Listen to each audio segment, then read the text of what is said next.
Hi, my name is Ravi. Today I'm working on 2019 Kia Stonic. This car has a 1 liter 3-cylinder turbo GDI engine. This car came here with the check engine light and GPF lights are lit. Customer complaints are surge idle, misfiring at the idle and low power or power lagging situation and low fuel mileage. So I'm going to diagnose these issues, and as always, first of all, I'm going to hook up the scan tool and get the pre-scan report. Anyway, customer told me that he has had these issues over 1 year and he has taken this car into several shops and the dealership too. Dealership has changed the turbocharger actuator in order to get rid of this problem, but still problem is there. Okay, 4 fault codes has been set in the ECM. Let's go to the engine control module. P0172 system to reach, P0299 turbocharge underboost, and P03000, that means random multiple misfire, and number 2 cylinder misfire. So these faults could cause for the customer complaints obviously. Even though tachometer stays steady, I can feel a vibration slightly, and sometimes I can feel it is misfiring too. It is not a heavy misfire, but I can feel that. In order to chase these issues, my game plan is, first of all, I check the fuel pressure because this car has a high pressure fuel delivery system. So I'm going to check the rail pressure data and rule out that whether there is a problem or not in the fuel delivery side. Okay, already I have loaded the live data stream here and I'm going to select fuel rail pressure data. So I need to select the desired fuel pressure and actual fuel pressure data. Okay, already I have selected that fuel pressure real value and the fuel pressure set point. So that means desired value and the actual value of the fuel pressure. I will load both data into a one graph in order to see better view. Here you can see both lines are staying on each other and stay steady. And when I snap the throttle, you can see both lines are going up together. That means always actual pressure follow the desired pressure. That means there is no any issue in the fuel delivery side which can cause for those issues that customer complained, or the fault code which we got in the scan report. In that way, we can rule out that there is no any issue at the fuel delivery side which can cause for the P0172, that system to reach fault code or random multiple misfire codes. So my next direction is go to the air intake side and monitor the air intake side. But this car has a turbocharged engine and no mass airflow sensor and only the manifold absolute pressure sensor, that means MAP sensor. So I am going to see the MAP sensor data and see what is going on there.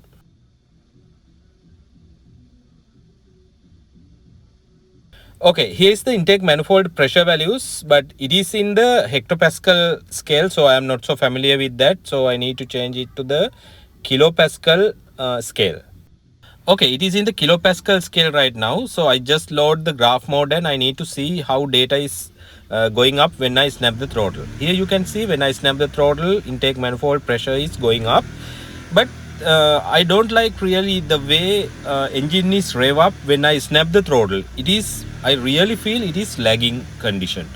Sometimes that might be normal that I feel like lagging condition when I rev it up or snap the throttle, because this turbocharged engine not boost at the stationary mode. I mean, they just boost when the wheels are spinning under the gear load. However, the previous shops and the dealership have done a lot of testing to find out the root cause. And customer told me dealership has done the smoking test too in order to rule out any boost leak in the system. But they have found nothing. So as they have done a lot of things, my first step is to remove this MAP sensor and check. If my guesses are right, I'll show you. Look at this. I am right that the oil is smeared on the sensor. But that is normal in a boosted engine, that oil comes into the intake manifold and smeared on the MAP sensor. But if you do not clear it once in every 40-50,000 kilometers regularly, that oil could cause MAP sensor to send wrong data into the ECM. And then it lead to the drivability issues, because MAP sensor is the only sensor this engine has for get the intake air calculation. Okay, clean the sensor and now I am going to fit it back to the intake manifold and let's see what is going on. Because I have done this before for the other turbo boosted engines and they solved same kind of issues. So I am in confident this engine also get into normal with this remedy, because other shops and the dealership have done many things except this basic thing. Anyway, hope you remember that this car in the dashboard indicate the GPF warning light, which means gasoline particulate filter is blocked. So I checked in the scan data and I found that it just blocked at the stage 1. So I don't believe that GPF is causing to these issues. However, let's see. So my next step is clear all the fault codes and make a test run.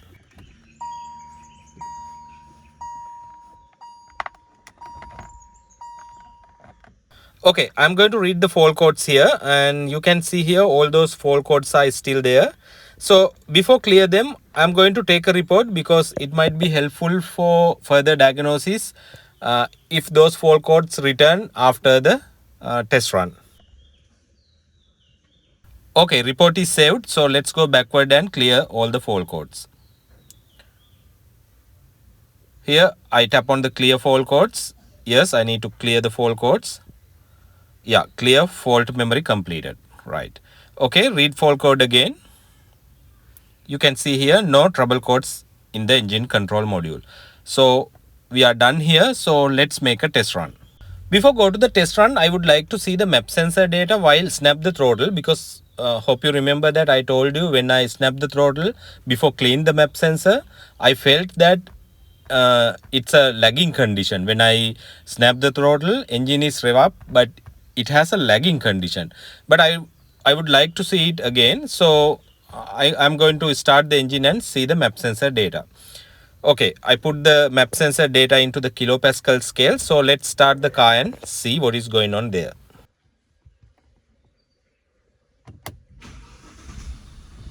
After start the engine this time, I really feel more smooth condition than the previous time. Anyway, let's go to the map sensor data and we'll see what is going on there when I snap the throttle. You can see here that intake manifold pressure is going up when I snap the throttle, but what I can really feel that there is a very good revving up conditions than before when I snap the throttle. There is no more lagging condition. I'm really happy about that. It has a very strong revving up condition than before. I think clean the map sensor as the basic step was the right decision I took. However, let's make a test run and we'll see for the drivability concern. Because we can't say exactly this car is fixed by looking at these data, we need to take this car into a test run and spin the wheel under the gear load. We are in a test run. This car is boosting tremendously. So customer is the person who driving this car at this moment. So he confirmed that this car has recovered its original power. Actually, right now we are in a freeway, but customer would like to go into the highway and experience the boosting condition at the highway driving, because he has experienced that this car got a lot of lagging conditions while driving in the highways and when it boosting. So we are going to go into the highway and let's see what is going on in the highway.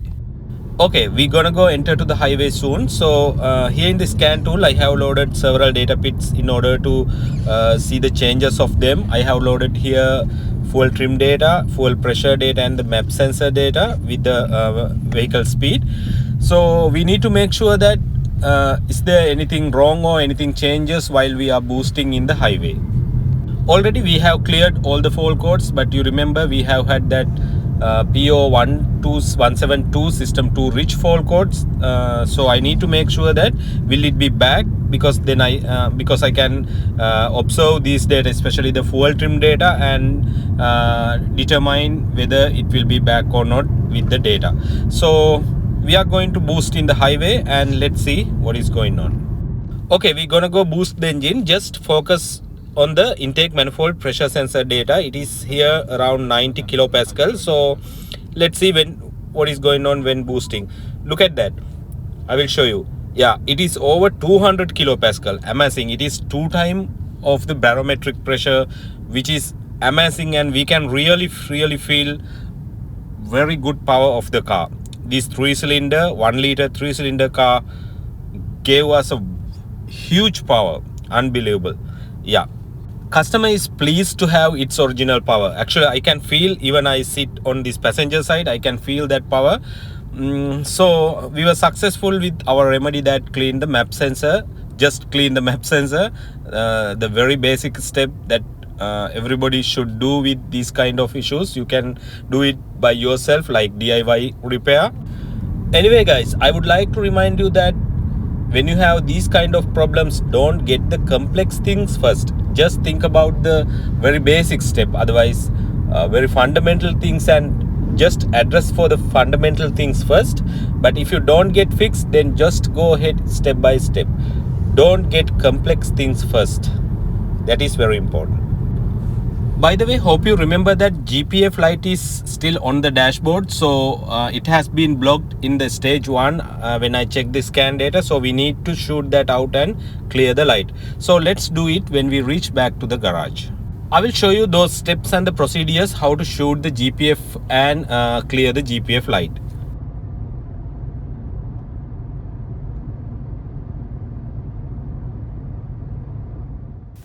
Okay, let's see what is the procedure to shoot the GPF. So first of all, read the fault code and make sure there is no fault code.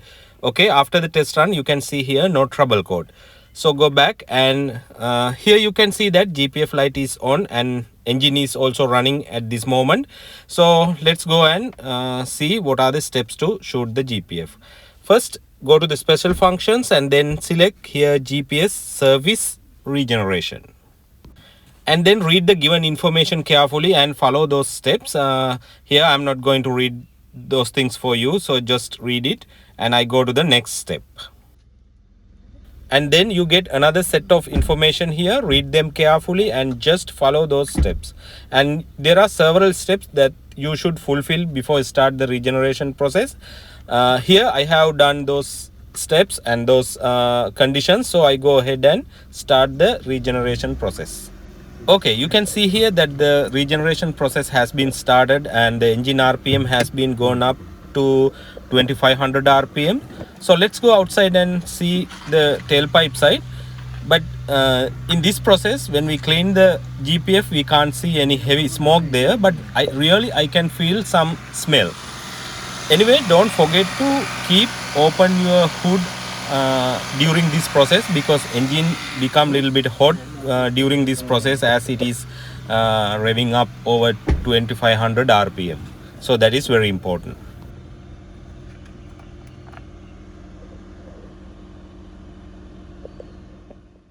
Okay, after 10-15 minutes, that GPF shooting process has been stopped by itself, and I just tap on the OK button here and go ahead. Here you can see we got back from the menu, and you can see still GPF light is on in the dashboard, so that is questionable. So what we can do is we can turn off the switch and turn it on back and see still it is there.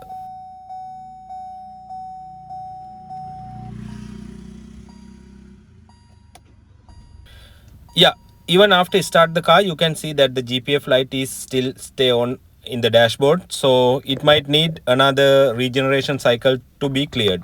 Who knows that? I'm going to redo that. Okay, I have started the regeneration process once again, so let's see what will happen after this process.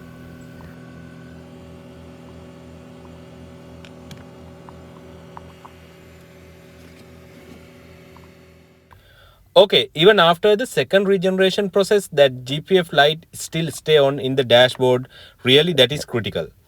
However, I am going to reset that light manually and ask owner to ride and see, because even that warning lamp indicate car runs fine and no drivability concern or fault code.